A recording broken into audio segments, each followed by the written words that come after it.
want to tell you something a little embarrassing before we begin. My guest today has actually brought her brilliance to my company. I hired her.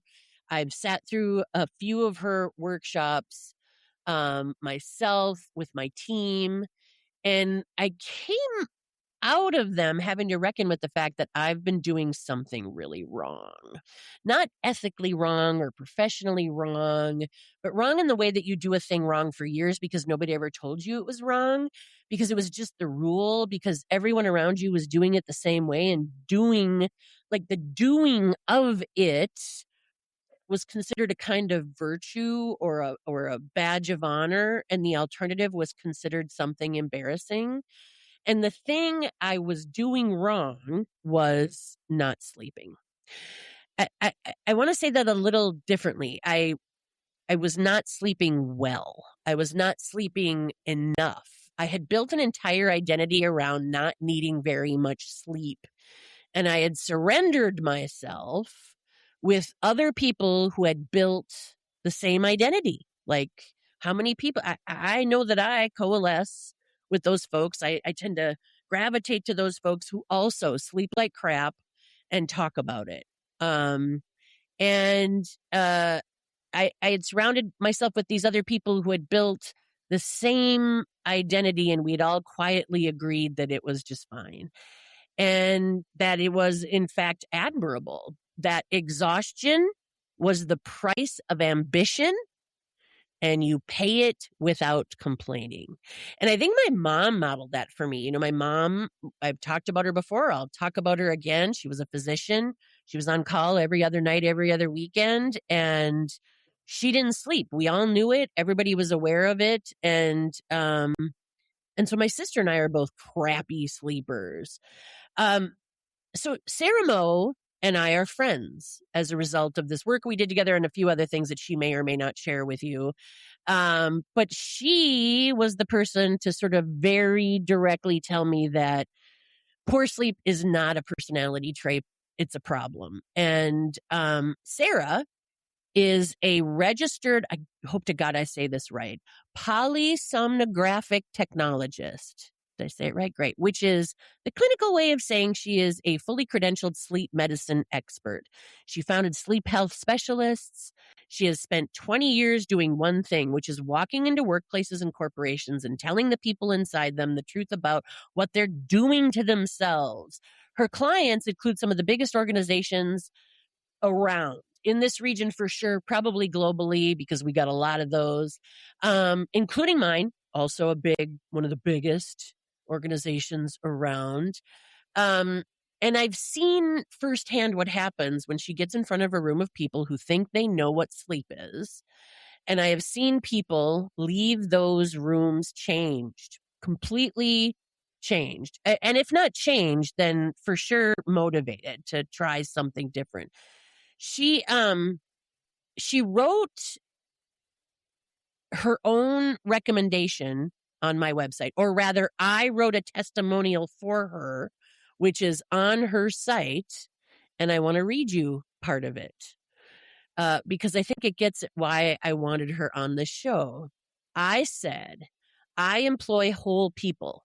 And being able to extend Sarah's work as a benefit of working here sends a real signal that I also value whole people and want the very best for them. That's what I said then. What I want to add now is this. The reason I didn't prioritize sleep before Sarah was that I was following a rule that said rest is for people who finish their work, and your work is never finished. So rest is not yet available to you. Nobody handed me that rule on a piece of paper. Nobody sat me down and explained it. I just absorbed it from the culture around me, from the stories we tell about successful people, from 20 years of being in rooms where nobody slept and everybody was just proud of it. And this show, this conversation is one I hope to explore those rules. I hope that this conversation will explore those rules, the ones we follow without knowing where they came from. And I can think of almost no rule that is more unexamined, more universal, and more costly than the one that says sleep is optional. Sarah Moe, my friend, I am so glad you are here. I am so glad to be here. You have already said so much in so little time. Well, I mean, react however you want, but my first question for you could, I think, cues you up to react to what I just shared, but also expand. Um, you didn't start your career saying, I'm going to teach corporations about sleep because I don't think anybody does. I mean, that would be a weird thing to say as a 7-year-old. People ask you when you want to be when you grow up. What were you doing? And what was the moment where you thought, this right here is the thing? This is what I'm supposed to be doing? Okay, so I grew up wanting to be a nurse. My grandma Brown was a nurse at Regent's Hospitals in the 50s. She wore the fancy white hair, the whole deal. That was my idea of success, to care for people the way that she did. But turns out Sarah does not do well with blood. And that was not discovered until day 3 of nursing school with a lot of fainting and vomit. So I always knew, working in a medical field and working overnights, because my first job was Blockbuster Video in high school. So I'd get the free movies and stay up all night. And my dad worked the third shift from midnight to noon at the Pioneer Press distributing newspapers. He was a distribution supervisor. I was always a night owl. I always wanted to work in a medical field.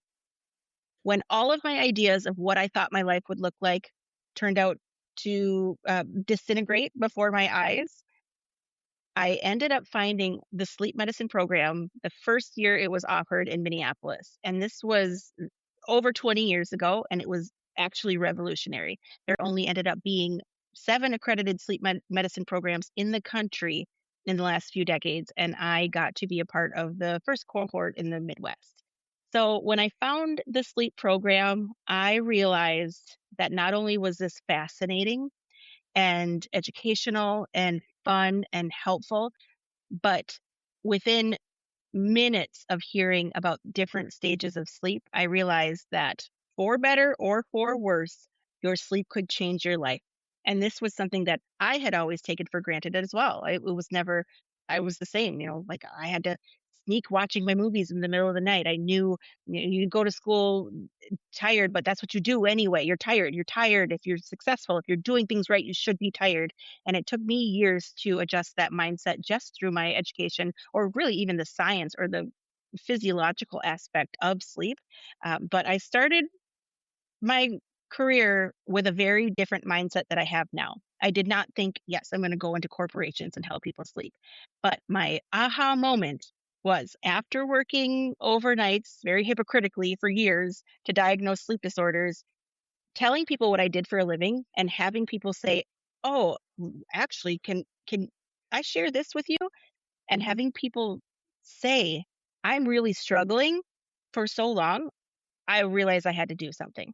And it was simply my community. It was simply going to restaurants and looking at my waiters and thinking, oh gosh, I think he has sleep apnea based by his jaw structure. Or having people say, oh, yeah, I fall asleep at the drop of a dime. And I'm saying the average human takes 5 to 15 minutes to fall asleep. If you fall asleep immediately, that's a problem. Having constant conversations of people suffering made me realize I need to do something. And the something that I had to do was start my little company and say, all right, here I come. Let me tell you about sleep because you're doing it wrong and we're all suffering. I love it. Who's your competition? Are there other sleep medicine, like, instructors or people who bring programming like this into organizations? Because I've certainly never seen it before. I'd like to think I don't have a lot of competition, but that's just don't tell me what to do. I think I'm doing it better. I have a lot of colleagues, we'll say, who will educate. They'll do talks on sleep. There are a lot of sleep doctors who will go into major corporations and do their talks. But I found early in my career that that was always associated with a caveat, like I also have a sleep clinic. So come into my clinic and let me help you. Or, oh, actually, I sell these mandibular advancement devices that you need. Let me teach you all of the reasons that you need this specific product that I also sell.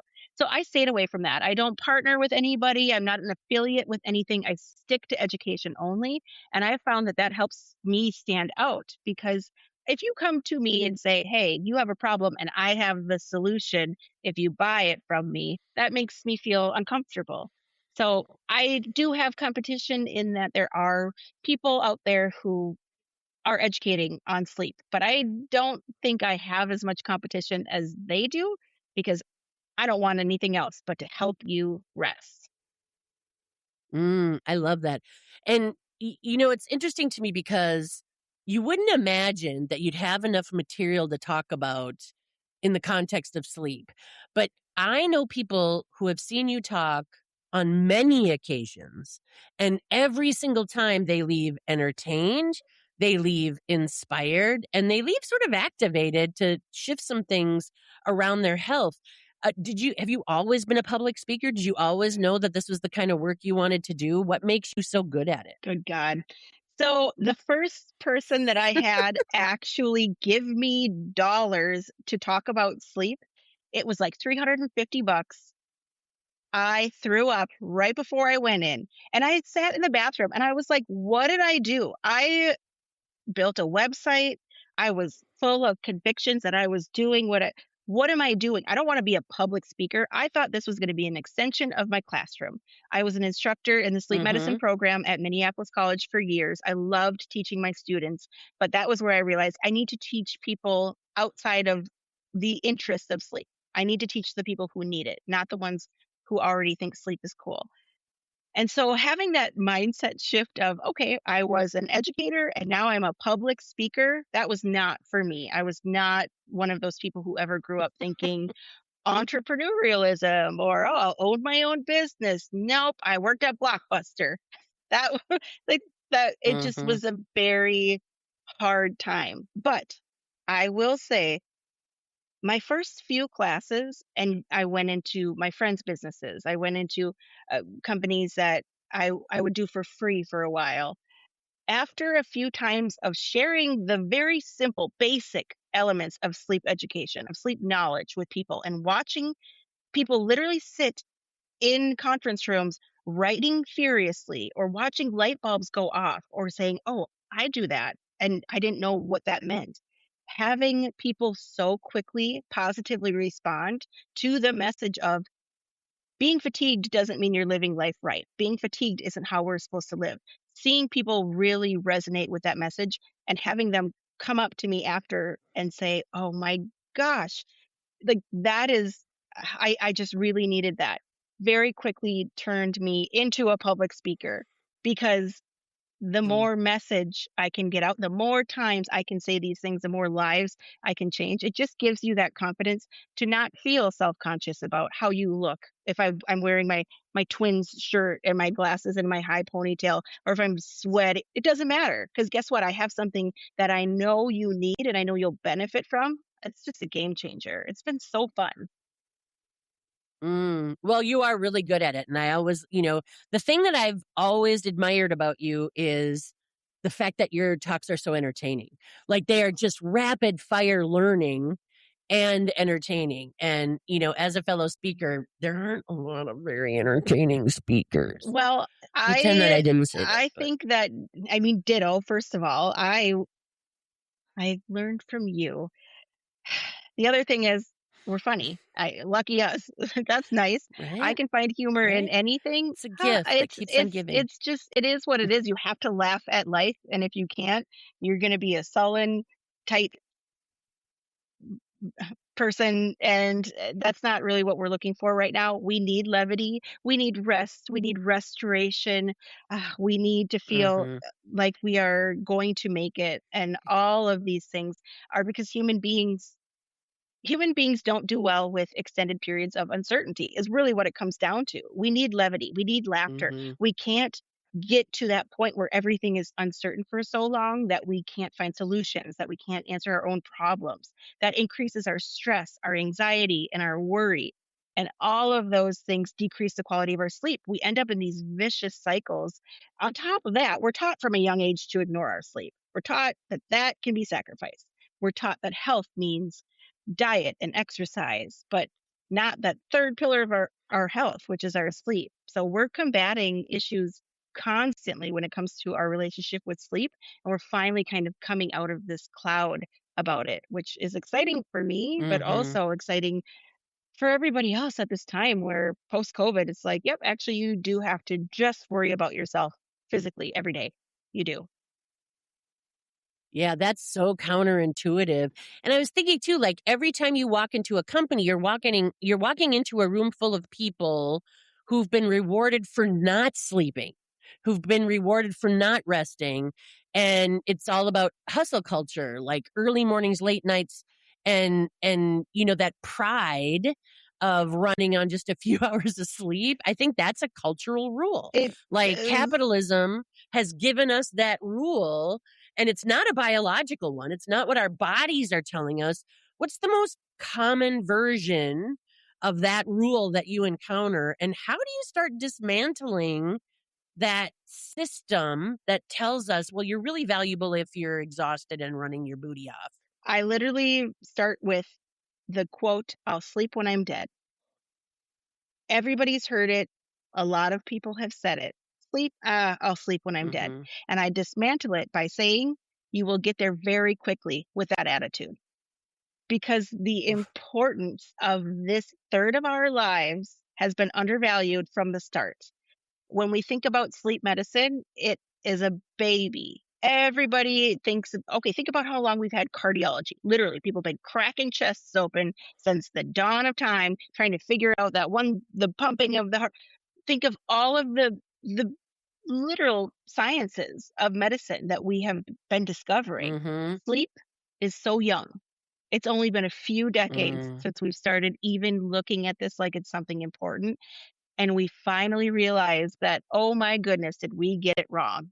We got it so wrong. We thought this was just your unconscious time where nothing was happening. Everything is happening as far as how well you can operate during the day. And that's why there's this big disconnect. Hmm. You're not going to be good. You're not going to be well without your sleep. Ain't it the truth? And God knows I've learned that. My dog's probably going to bark. Hi, Because this is Nacho. a high-end podcast in a very quiet studio. So here's something I find kind of interesting: the 8-hour sleep block, right? This idea that you get one continuous stretch of sleep from bedtime to alarm. It's sort of a modern invention, right? Like that is not how it was all sort of set. But before industrialization, segmented sleep was totally normal, right? I think I Correct. actually did you write something about that? I I think have. I found something on your website about Yeah. that. And so the right way to sleep is actually just the way that fit around the factory schedule, the way that people manipulated workers, right? So how does knowing that actually alter the conversation that you have with people? So it alters it in an unfortunate way, saying that we have to adapt because we can never go back to the time prior to the Industrial Revolution. Also, it Mhm. goes back so much further than that. We used to have tribes and communities that slept in different ways for a reason. So think about your partner. No bed partner ever marries the same type of sleeper. Think about that. If you have a bed partner, there's one light sleeper, there's one heavy sleeper. There's one kicker, there's one snorer. There's one problem, there's one you're the problem. We have very differentiating sleep patterns, and we find that we're gravitating towards each other when it's different for a reason. Because historically, when we all lived in tribes together, we needed those differentiating factors to keep everybody safe. So if you're sleeping right now, Mhm. I'm up to watch over things. When I'm resting, now it's your turn. And this has continued today, except we don't live in that tribal communal space anymore. Now, post industrial revolution, it is you need to sleep at this time because you will be working for the rest of your life. If you are not sleeping, you will be working. And we think that technology helped us get to a point where we didn't have to do as much, but actually the opposite happened. With the invention of machinery, we were now forced to be working in a rate that we never were meant to. So sadly, that's when we started seeing these issues where physiologically poor sleep would shorten our lifespan. And we're still seeing that because we haven't caught up. And because of the hustle grind culture where you're told if you're not working this hard, you are lazy, you are not productive, and you are not contributing to society in the way that you're supposed to. But that's an American issue. 100%. The United States, we are so behind when it comes to our relationship with rest, restoration, napping, all of that. Spain shuts down for siestas. Italy closes everything at 4 p.m. for naps. Japan has napping laws. But here it is work, work, work from open to close of your eyes, and it's killing us. I'm so proud that we're Hmm. finally having these conversations because we simply don't deserve to live that way. We deserve to rest. It is not that reward. It's not you work so hard so you get to rest. It's you need to rest so you can continue to contribute and work hard. Mm.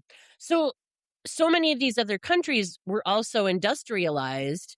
What what happened that made them actually value sleep or maintain these patterns that allowed for better health, whereas the United States moved immediately into rushing and hustle culture and allowed capitalism to rule over all. It was truly capitalism in our government. We moved in our government system to a healthcare system that was strictly treatment and not preventative. Other countries have their healthcare system based on preventing disease and not treating. We are the only place that waits for bad things to happen. And then, because of our capitalism system, says, now we have a pill for that. Now we have a solution, not teaching us how to not get in that place in the first place. That Gosh, that's crazy. So, I'm gonna ask you a question. You and I have talked about it, so I know your position on this, but you were talking about the different ways that families get rest or that historically families or communities got rest.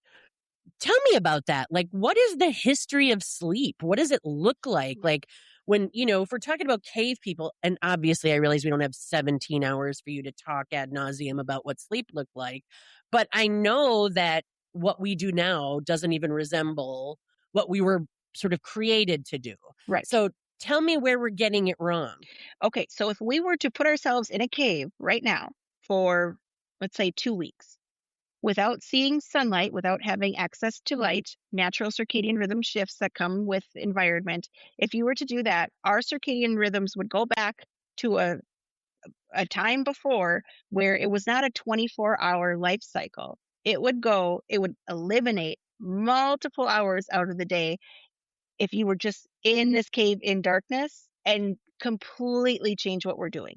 The way we live because of societal expectations. We live because of the 9 to 5 job. We live because we have electricity. We live because we have blue light. We live the way we do because of these external factors.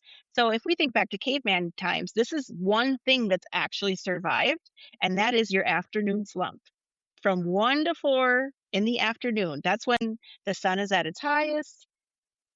Predators were out being active, looking for snacks. It was in your best interest to get your butt back in that cave and take a rest. So we still feel sleepy after lunch because of that innate instinctual defense mechanism. But the real thing that's changed is that we did used to live communally and there were always protectors because our sleep is our most vulnerable time.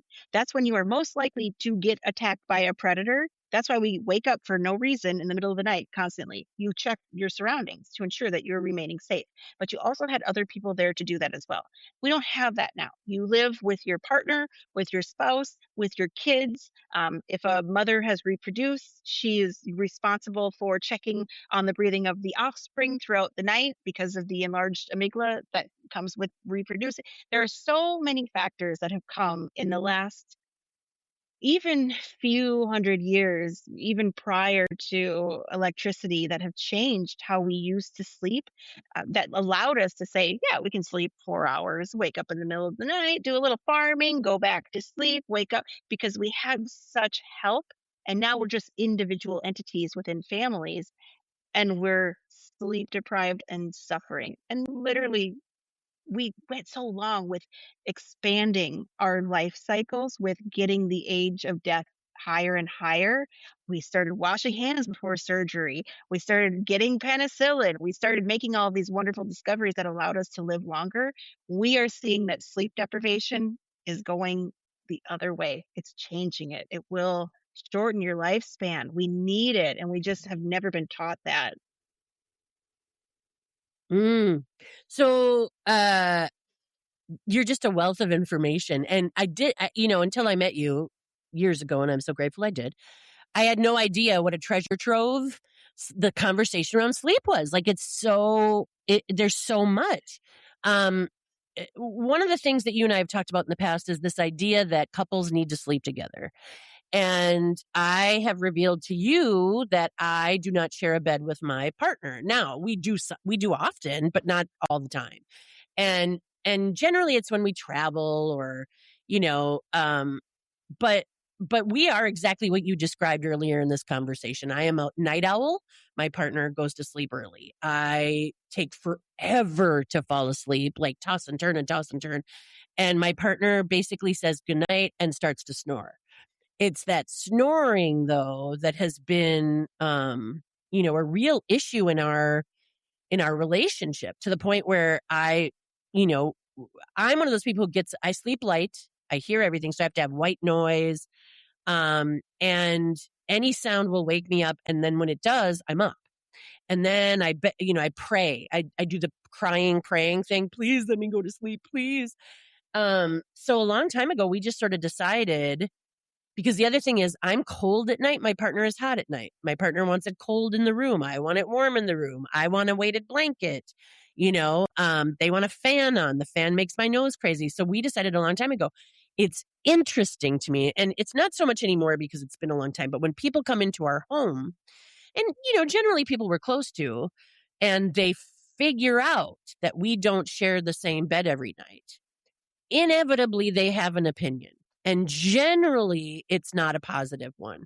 And so I'm curious about yours. And then I'm also curious, where did this rule come from? And are you worried about my relationship and the fact that we don't share a bed? Because I've had people say that to my partner. I'm so worried about you two. Really? Could literally be an entire new podcast. So I my know. initial thoughts are, first of all, it's BS. 30% of the American population does not co-sleep with their partner. 30%. And we know this because the National Sleep Foundation does a giant survey every year. And when they get this information back, this is Mm, the one thing that all of us in the sleep medicine community find so fascinating, is that people will admit that they do not co-sleep, but they don't want to be named. Do not mm, let people know that this is what's happening in my home, but this is what's happening. The reason people don't co-sleep is because they weren't supposed to. Historically, we did not co-sleep with our partners. Think about our grandparents, how you'd go to your grandparents' home and they had separate twin beds in the same room, and you were like, Grandma and Grandpa are prudes. They don't want to touch each other. Not true. You've got 18 aunts and uncles. What they would do is be romantic and then go their separate ways, because the couples that co-slept are the ones that did not make it. Their family units did not survive, because when you co-slept back when everybody was farmers, that was disturbance. That was, oh, I woke Pa up with a kick, and then he was too tired and got kicked in the head by a cattle. Oh, Ma was up all night because of my snoring, and then she dropped a frying pan of hot bacon on little Timmy, and he got burnt up. These things happen. Disturbing each other's sleep was detrimental to a lot of family units. People slept separately so they could successfully operate whatever their jobs were in the family units. They only co-slept for romantic purposes. And once the invention of the queen mattress happened in the late 50s, they did this great marketing campaign saying, if you don't sleep with your bed partner, you don't love them. So people started buying these giant mattresses and started sleeping together, and then everybody was picked. So the mattress industry convinced us that our relationships were healthy if we slept together Correct. for the purpose of selling larger beds. Correct. And we And have now all we're fallen all, victim to it. and here we are. Mm-mm-mm. Here we are. And do you hear from couples who actively want to I find a different sleeping arrangement? I have to give permission every day in my classes, in my seminars, Mm. in the workplaces, the conferences that I speak at. I ensure that I let that people know that this is not something that is necessary. It is not a marker on your relationship. It is not an indicator of anything except for you taking your sleep seriously. I will actually never forget this woman who came up to me. I spoke at a conference years ago, and afterwards, people line up to say thank you or share their thoughts. And she said, years ago, I got divorced from my husband. And because of financial reasons, we ended up living in our home together for another 6 months after our divorce. He was on the upper level, I was on the lower level. And in that time, we fell back in love and didn't realize until we were separated that the problem was sleeping together. When we stopped sleeping together, because we disturb each other, they woke up irritated, resentful, even to a point where there was like nasty retribution happening. When that stopped and they would meet each other in the kitchen and have coffee in the morning, have conversations like they used to, and they both were able to recognize that that was the real issue. They felt not only back in love, got remarried, and kept their separate bedrooms. And she was like, I'm the happiest I've ever been. That is a heck of a story. I'm so intrigued by that because um I'm curious, have people talked to you about their intimate lives, their intimacy relative to the sharing of the bed? Because I know that people make assumptions about whether that intimacy exists, and I'm curious how you show up for those conversations. So, gosh, the stories I could tell you. Though when I think about intimacy, it shows up in different bedrooms in such different ways. But sadly for me in my medical brain, I think about the undiagnosed sleep disorders that change relationships in a way where the perception of love is completely skewed. There are people who are falling asleep when they don't want to. There are times where you want to be romantic, but because of sleep deprivation, it's impossible. It just looks so different for every person. But as far as intimacy goes, whether it is watching a TV show at bedtime, which, we shouldn't do. I do it. Or if have your series that you get together to watch and then you go your separate ways or sleeping in it. It's so different in every single household. For me, the offensive or problematic part is to assume that it has to be one way. Just like any other aspect of your life, especially any other medical aspect of your life, you should do what's best for you. Just think if you had high blood pressure and you went to your doctor and they said, "Hey, we want to put you on this high blood pressure medication." And you were like, "No, my neighbor doesn't take that. She said that she would never do that and that's awful. She doesn't want to be on medication her whole life." And then you die of a heart attack 2 weeks later.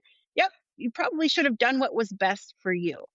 And because there is such a stigma attached where people say, if anybody knew we don't share a bed, or if anybody knew that we have matching CPAPs, or if anybody knew, who fucking cares? Who cares? You do what's best for you because that is how you will not only maintain happiness and intimacy with your partner, but it will continue for a lot longer because caring for your sleep means you get to be here longer. Mhm. Yeah, what how you just spoke to that is exactly why I wanted to do this podcast because, like, who knows why we sleep together? Who knows why that's an expectation? And I'm sure for some people it works really well. I know that I have friends who can't possibly live without sleeping with their Yep. partners, and that's okay, right? Yep. But if it's taking a legit toll on your health, you get to examine that and make your own rules. And Completely. what works for Bob may not work for Tom. And that's how things go. I don't know what it is about our culture that makes us want to, I don't know, practice sameness. Like, we want these rules to apply to everybody and we want to be judgy when they don't. And, I think our political lives have actually been impacted by this because now we're trying to litigate how people live, right? We're trying to legislate how people live. Yep. And honestly, we need to give people space to figure out what works for them. Um, you know, uh, I've heard you talk about this before, but I had to bring it up, and that is the good old snooze button. One of the things that I feel grateful for most of my life, and I feel like even though I've had lousy sleep for my adult life, I've also felt really fortunate, but for the most part, I don't set alarms. I don't, it's like, unless I have to get up at 4 a.m., um, I wake up when my body wants to. And that has always felt like such a luxury and such a gift. Now, sometimes it's gotten out of hand, and I found myself like on this past Saturday, I was in New York with some friends and we were going to go sightseeing, and I was like, "Oh, I'm setting an alarm. I'm so excited. Um, I'm just going to sleep until I wake up, and I shouldn't sleep past 9, and I slept till 11, and that was weird, and I was exhausted, right? And but I have not had a relationship with the snooze button, but I know a lot of people who do, my son being one of them, smacking the crap out of the snooze button. Um, it was, it's a mechanism that we designed specifically to fight with ourselves, right? And it exists because we set our alarms with the intention of getting up, but we're so exhausted, we built a button to let us override that intention 52 times. So what does that signify? What does that signal to you about the relationship that most people have with sleep? Well, the relationship most people have with sleep was taught poorly. Again, we are taught very young that if you want to be productive, you have to burn the midnight oil. I'll sleep when I am dead. Busy, busy, busy. There's 24 hours in a day, you can use them all. Our forefathers, our ancestors knew this was wrong. They knew sleep was the foundation for wellness. And through all of the things that we have discussed today, that message got eliminated. Now, when I, when I think about the snooze button, it's tough because I used to be a snoozer even well into my career in sleep medicine. But it wasn't until I finally stopped doing it that I recognized the physiological difference. Like I really truly recognized being more rested during the day. And then I started to speak on it. It sounds preachy. I hate as a sleep expert saying, hey, do these things. I did it and it works because I sound like a blowhard. But that's one of the things that actually does make a difference because our sleep cycles, the structure of what stages of sleep we go into throughout the night, it ends up that the most important stage, the restorative stage of sleep, happens at a consolidated period at the end of the night, aka 4 a.m. to 8 a.m. All of that sleep is usually REM, rapid eye movement sleep, and that's that restorative cellular stage of sleep. So when you hit your snooze button, there's a good chance that you are in that specific stage of sleep. But also in that stage of sleep, that's when we have our dreams. And because we dream in that stage, our muscles become paralyzed. So we can't act out our dreams and harm ourselves or our bed partners. So this most important stage of sleep all happens at the end of the night. We're paralyzed during it. And then that's when we have to get up and start our day from paralysis. So if you've heard of the term inertia, a body in rest stays in rest, a body in motion stays in motion. You are paralyzed when your alarm goes off. That's why you're like, I cannot get out of bed. Snooze. And then you snooze and you snooze and you snooze. But all you're doing is chopping up that really important stage of sleep. And when it's consolidated, when you just sleep through, it's so much more restorative. So I always say, stop hitting the snooze button. It's really hard to do for like a night or two, but the fun thing about human beings is that we're very stupid. We're incredibly unintelligent, even though that we think we are. We're not. We are easily trainable very quickly. So if you do something for 3, 4 nights in a row, by morning 5, you'll get the hang of it. So just commit to stop hitting the snooze button, and I promise you will start feeling better in the afternoons. I love that. So after 20 years of doing this work, what do you see that you can't unsee? What do you notice that you can't turn off? Like, do you look at people on airplanes and diagnose them? I know that you look at me from across the room and tell me, oh my God, you have sleep apnea so bad. You say it every time I see you. Do you sit at dinner parties and watch people's relationship with their phones and 100%. do Can't turn it off. sleep math in your head? All of it. Really? Sleep, math, judgment. No, I'm just kidding. No, I really do truly want to help people, but I do see it. It's like a a firefighter. Do you remember that movie? What was it? I think it was like Backdraft or something, where they explain the Hmm. firefighters when they're standing next to a hot wall, they can tell which one's about to burn and collapse.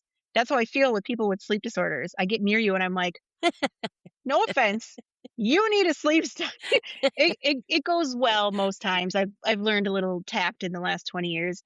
But here's the other thing I will say is that I have learned that literally for better or for worse, your sleep changes your life more than anything else. I can think of so many of my patients that after one night in a sleep lab, their lives change in a way that you would never think was possible. For example, I had a man came in like 15 years ago. He was the nicest guy, which is something to say for a sleep lab. Everybody's cranky and tired and pissed. And so for a nice man to come in, it's just such a treat. And he was this big chubby guy. He was sweet. He was happy. And he worked at the Metrodome. And he was telling me how he loved working Vikings games. He was a beer vendor. And it was just like a joyous time for him. But he was having huge issues with his wife. They had been married for a long time and they'd been trying to conceive for 5 years. No baby in sight. And he was like, I'm just so tired. Like I'm so tired and it's really ruining things for us. So he got to bed. I watched his diagnosis. He ended up having severe sleep apnea, which is when you stop breathing at night. So I put him on a CPAP that night. And he woke up in the morning. He was like, "Oh, that thing's kind of weird." And I was like, "Just wear it every night. It's really going to help if for your health, if nothing else, not just your energy levels." And he was like, "Okay, well, if you ever come to the Metrodome, let me buy you a beer. And that's all you have to say to me, free beer." I was like, "What section? Clock it." So a couple months later, I went to the Metrodome and I was like, I wonder if my old pal Marty is there. And I went to a section and I saw him and I saw him and I thought it was him, but he looked a lot slimmer and healthier. And I was like, yes, I think that's him. Hmm. And he saw me and he started going, "Sarah, oh my God, Sarah, come here." And I was like, "Me? Okay." And I went over there and he was like, I I was hoping I would see you. He said, "My wife is pregnant." And I swear it's that CPAP machine. And I was like, Wow. wow. And then I thought about it. I was like, well, good, I guess. You got a little more energy. Yeah, great. That's wonderful. And also, Sarah's a great name for a girl. But I thought about it after I left. I was like, I wonder if there's something else to that because this was almost 20 years ago where we were just learning the impact of this. And so I did some research, and there was just a research paper that was put out that was talking about how when you have untreated sleep apnea, any oxygen that you get Hmm. only goes to vital organs, meaning your brain, lungs, heart, diaphragm. It does not go to your Oh, reproductive organs because it's not essential to keep you alive. So this wow. man not taking in oxygen at night was not getting oxygen to the organs that would be vital to reproduction. And he got put on CPAP, and 4 months later, his wife was able to become pregnant. And I think about that all the time when we don't realize when I say sleep will change your life, it's not just sleep, it's doing it Hmm. properly. We have no idea what we're doing when we do it wrong. And it feels like it's okay. It feels like it's not a big deal to be Hmm. tired, but there are so many other things that can go wrong from it. Who is it that doesn't want to hear what you have to say? Because I can't imagine anybody, but who's the hardest person to reach? Eh, w- who's the hardest person to reach with this work? And I'm not talking about a company. I'm talking about a person, like that person, like me, with their arms crossed, sits in your session and they have the most invested in that rule that sleep is for the weak. It's What does that person look like? that And what, person if anything, gets through to them? That person is the one that needs me the most. It's the older male. Hmm. Statistically, this is why females live longer. Males do not look into medical issues the way women do. When something's wrong, women go in. When something's wrong for men, they need to be told by their female, Mm. "Get your ass in there. I'm not living with this anymore." It's tough. It's tough. It's It tough. started out compassionate, Yes, but but you know what? now it's just Now it's been practical. 2 years and nobody's sleeping, and Hmm. I have to listen to you every night, and it's just not fair to anyone. So the ones who are Hmm. in my classes like this are the ones that I will step aside later and say, "This wasn't personal. This is just something that physiologically we are fortunate enough to have an answer to now." So if you want to Hmm. feel better, the easiest thing to do is address sleep issues. But there are a lot of very stubborn people that will not ever do anything about it. And I try. I will try. Hmm. But if you don't want to save yourself, I can't do it for you. There you go. Ain't that the truth? So you went from clinical work Mhm. to founding your own company to do this education work. Um, which I think, those two things bring with them a totally separate set of rules, right? Like there's clinical work and then there's your own business. the rules of entrepreneurship, of sales, of convincing people to spend money on you, on your area of expertise, on something they don't think they need. What surprised you about that shift? And what did you find out about yourself? So I think I had a nice little punch in the face right in the middle of all of that. And that was my time teaching at Minneapolis College, where I taught the sleep medicine program. So I went from Mhm. working overnights, diagnosing sleep disorders, to being asked back to my alma mater to teach how to do what I was doing. And in that time, my first few semesters, every time my students would come in and I would be standing behind that podium, they would just wait. And then it would get to 8 o'clock, class start time, and they would be looking around, waiting for the person who was going to teach the class to come in, despite the fact that I was standing behind the podium.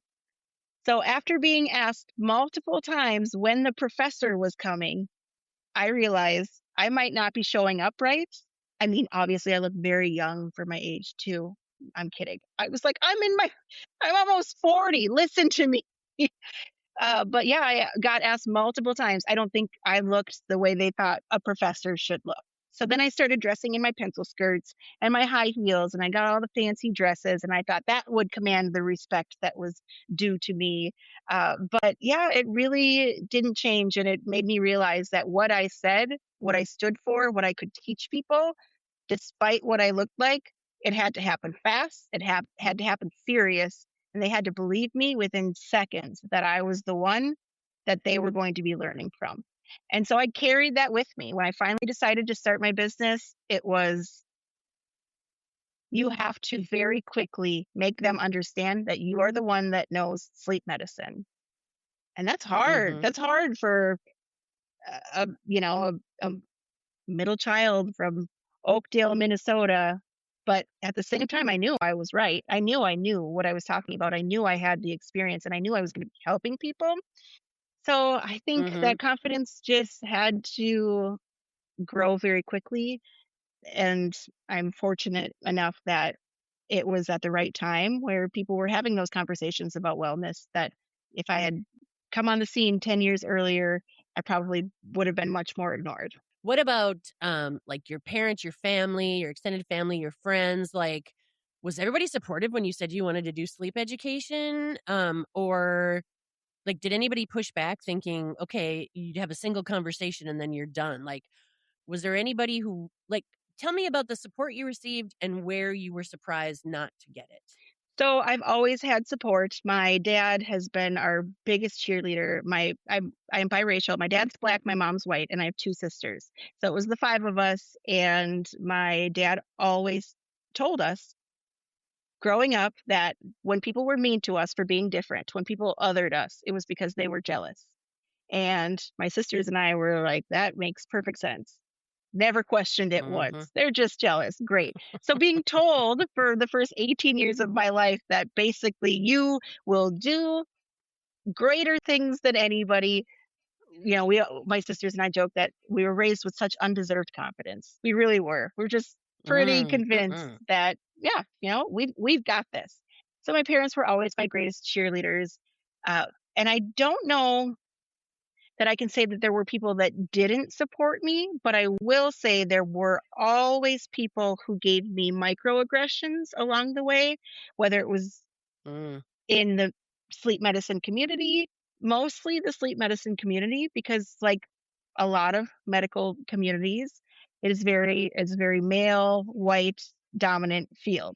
So when I would Mhm. say, "Oh yes, oh Doctor such and such, yeah, great to see you. Yeah, this is what I'm doing now," a lot, a lot of really, huh?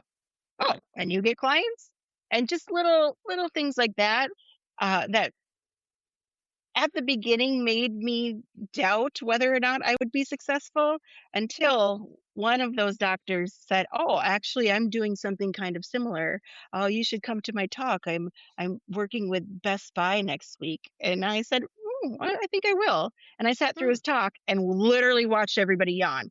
No pun intended. I watched all of the people sit there just like, "Oh, this guy's yammering on." And I was like, "Oh, I really do have something." Mhm. You really do, you really do. And do you think did people throw up obstacles that you didn't expect, that you had to work through, or do you feel like the path revealed itself to you and you were able to follow it? Yeah, I think a lot of the obstacles were early on where people expected me to offer my services for exposure or for, there's a lot of people who will see this or view this, or we're not going to pay you. And I think Mhm, for especially for women, we always have to think, is that because I'm a woman? And as a woman of color, I have to think, is it because I'm brown? Like there are always reasons to think, why would you say that when I think in a different circumstance, if this was offered to you, you would be grateful and pay whatever premium. And I think that mhm, also really helped me grow more rapidly than I even wanted to because I quickly learned that that was not okay with me. I am mm, going to go ahead and walk on by, despite the fact that you think this would be helpful for me. I don't need any more exposure. mhm. I'm on the news. I know Nancy. I'm going to talk to them. Go ahead and think what you think and offer me nothing, but I don't have to take it. That was kind of hard. I'm Minnesotan as well. So there's always a part of me that's going to be like, okay. But getting over that was was a big part of me, I think, growing not even as an entrepreneur, but even just as a woman, where I'm not gonna give Mhm, you what I paid a lot of money for free. mhm, mhm. Um, okay, so what's something that we're all getting wrong right now? Like, not a tip, not a habit, but, like, one fundamental thing, whether it's an assumption or a belief or a rule that's causing most sleep damage right now, like, across all audiences? Honestly, Like, it's just where are people screwing up? lack of education. It's not knowing the very Mm, simple things about sleep. It's not understanding why 8 hours is the recommendation, not seeing what why happens. is it? Because we cycle into different stages of sleep at different times throughout the night. And we need a Mhm, certain percentage of each stage of sleep to restore certain things. Stage one is transitional. Stage two deals with memory. Stage three is restful. Stage REM is restorative on your cellular. We need them all for a whole holistic mhm, healing night. So when you cut off the mhm, end or you go to sleep really late and then it adjusts that architecture, you're not getting the healing properties that you need. But these are things that should have been taught to us from a young age. Like we should have this education in mm, second grade. When you learn about the food pyramid, you should learn about the sleep cycles. So if we just mm, Google, like, what is it I need to know about sleep? If we just take the time to do a little self education, because nobody's doing it for us anymore. Nobody's doing it for us ever until it does end up in our elementary school systems. This is another piece of life that we have to learn for ourselves in order to succeed. I think the biggest thing that we're missing is just to take it seriously, which is hard because you're told not to. mhm, But take it a little more seriously and realize that your sleep is a tool for being better every single day. It's not a roadblock. It's not something that is stopping you mhm, from doing more. It literally helps you do more better. mhm. I'm a sleep procrastinator, so at the end of the night, I'm laying there thinking, "No, no," and this is held over from childhood, I swear to God. I have my parents were very strict about bedtime, and I and they were almost ridiculous about it because I think my bedtime was like 8:30 until I was 14, 15 years old. And at that point, I was resentful, and Mhm. so I pushed back, and I'm obviously much older than you, and, we never had TVs in our room. I was not living at home when phones were a thing, but I remember turning my FM radio to a station that picked up television stations so that I could listen to Knots Landing, Dallas, Falcon Crest after my parents forced me to go to bed or I snuck out or something. I was famous for the flashlight under the covers and reading all night. Um, and it, so now I think the carryover behavior for me is I don't want the day to be over. I don't want the day to be over. I never want the day. There's always one more thing. What do you do for people like that?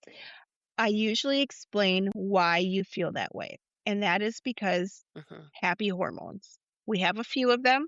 We have Hmm. endorphins. That's usually used to, like, we get it from movement, exercise, you take a walk. Endorphins, they make you feel good. We have serotonin that helps us Hmm. create it through our gut from sunlight exposure, makes us feel calm, makes us feel good. And we have dopamine, which is the reward hormone that happens from doing something that helps you think that made me feel good, do it again. So revenge Hmm. procrastination comes from dopamine hits that we get from seeing something that we like, from having the puppies making friends with kittens and now they're best friends. And that made you feel good. So dopamine says do that again. And then the last time you did that was 10:30 at night under your covers with your cell phone. Do that again. It is really about Hmm. getting hits of dopamine that we have to find other ways instead of changing our amount of sleep that we get. So I always say, it's great to get those dopamine hits, but set a limit. 20 minutes. Do whatever Hmm. you want on your phone for 20 minutes. You don't even have to wear those little blue light blocking lenses if you don't want to. Do whatever you want for 20 minutes, but then shut it down. Because when it's getting to that point where it's an hour and a half and now you have a shortened sleep time and now you're impacting your health, it's just not worth it. Hmm. God, I could talk to you for hours and hours. All right, Same. I have this thing that's become a running joke. It's a joke now. I don't know if you've listened to any of the podcasts, but I've been doing these rapid fire questions at the end. I'm Okay. trying to be like James Lipton. Awesome. James Lipton, remember inside the actor studio Yep. when he did was it Foucault? Yep. I think it was a Foucault questionnaire. All right. I'm ready. I wanted to develop my own, but mine suck. So just bear with me. So this is brand new. It's not the same Okay. as the last time or the time before. But this time I'm going to try to force the rapid fire thing by suggesting that you answer with one word only, Oh my. Got it. right? Yeah, we're having fun now. Okay. Okay. The snooze button is Detrimental. all right. Your word for hustle culture. BS. Morning or night? You got to choose one. To do what? I don't know. Whatever you do. Just morning or night. It's rapid fire. Undecided? Morning. That Morning. works. Morning. Morning? Are you a morning person? You Not are, aren't you? really. I mean, kind of. It depends on the day. Okay, good. Okay. Because I was going to say, why are we friends if you're a morning person? Okay. The most underrated sleep tool. Eye mask. Mm. What good sleep feels like. Sunshine. Coffee. Now. The thing most companies get wrong. Hustle culture. Mm. Minnesota winters and sleep. Seasonal affective disorder is real. Sorry. Oh, I like that. It's all right. What you wish you'd known at 25. Eye mask. Boom. And right now you feel what? Grateful.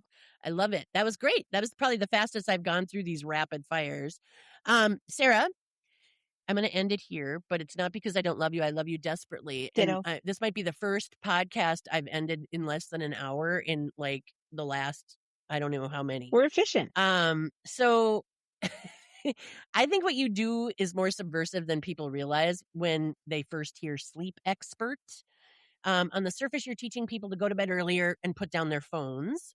But what you're actually doing, and what I've watched you do with my own team, is you walk into rooms full of people who've been trained to believe that exhaustion is the cost of being serious, and you tell them that that is not biological fact.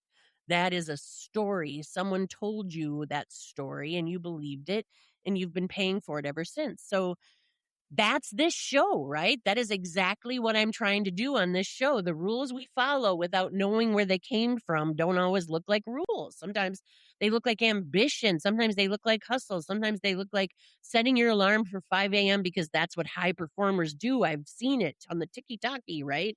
The 5 a.m. club and hitting snooze 64 times and dragging yourself through the day half present, calling that, commitment, dedication.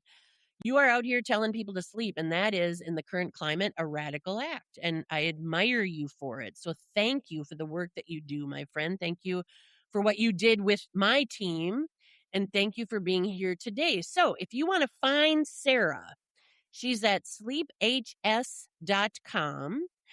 And if you run a team or a company, a nonprofit, anything with humans that do anything with their lives at all, because that's a one thing we all have in common is sleep. She is worth every minute you give her. So go to sleep. Go to sleep is where we're going to end this. Break the rule that says you can't. Sarah, thanks for being here. I love you madly. Thank you. I love you too. And thanks for having me. I'm breaking all your rules. Yeah.